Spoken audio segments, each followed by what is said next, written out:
We have the technical data to answer nearly every scientific question of our time, yet the modern experience is defined by a pervasive emptiness. We generate more information than any generation in history and communicate instantly across continents. But this digital proximity masks a deep sense of psychological and emotional isolation. Part of this stems from how we have divided our lives. We often treat the physical body as a biological machine to be maintained or repaired, an object entirely separate from our internal state. This separation extends to our speech. Language, our most sophisticated tool for connection, is frequently used as a blunt instrument for division and the expression of anger. The prevalence of modern distress suggests a difficult truth. Raw intelligence and the accumulation of facts are not the same thing as the skills required to navigate existence.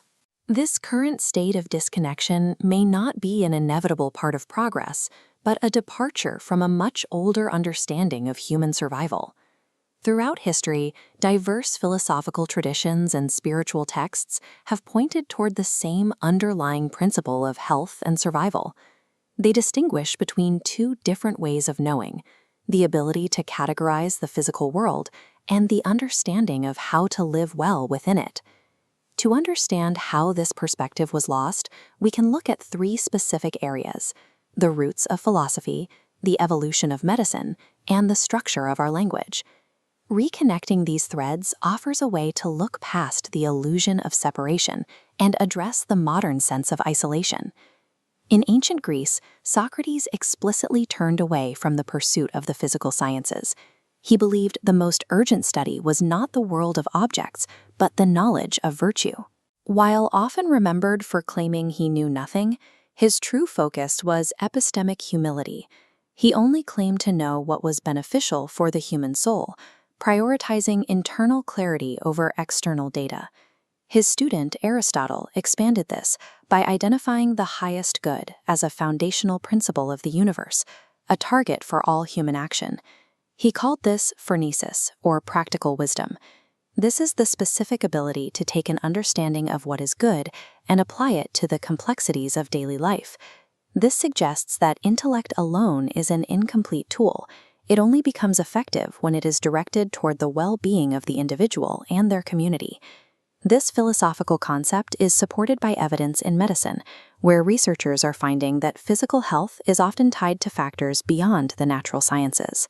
Leonardo da Vinci's Vitruvian Man reflects an older understanding of the human form as an indivisible unit, where the body, mind, and spirit are parts of a single whole. Einstein's theory of relativity established that when one part of an interconnected system is affected, the rest is altered. Human biology is no exception. Dr. Bernie Siegel, an oncologist at Yale, observed that patients struggling with deep feelings of loneliness or broken relationships faced significantly higher surgical failure rates. In his observation, the patient's internal state appeared to have a direct impact on their physical outcome. This points to what some call the third dimension of medicine, where listening, caring, and addressing internal pain become biological requirements for healing. From this perspective, the body often mirrors its environment. Physical well-being is frequently inseparable from the harmony we maintain with ourselves and our neighbors. This internal state projects into the physical world the moment we speak. Speech acts as a direct expression of our internal balance, or lack thereof. In the Quran, the concept of hikmah, or wisdom, is presented as the ability to think, speak, and act appropriately at the right time.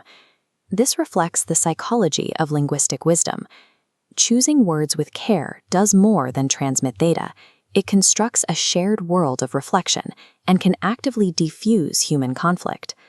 Language serves as a medium for this influence. Through our choice of words, we determine whether we reinforce the modern sense of division or contribute to a shared understanding. Philosophy, medicine, and language all point towards a single realization. The connecting thread is wisdom, the practical balance between our internal state and external actions. Nature provides a clear model for this in the V formation of wild geese. By flying in this pattern, the flock can travel nearly twice as far as a single bird flying alone. It is a biological demonstration that survival is rarely an individual achievement. This collective survival requires a shared load.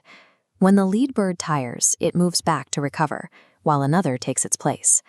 Leadership and healing both depend on this ability to support the whole. History's most effective figures were not born with unique powers. They mastered this balance of physical, mental, and spiritual harmony to move their communities forward. These figures demonstrate that influence is not an inherent trait, but something built by cultivating an internal sense of purpose and balance. Modern life has given us the tools to understand how the world works, but it cannot tell us how to live. There is a distinction between accumulating knowledge and attaining wisdom. One tells you what is possible, the other tells you what is right.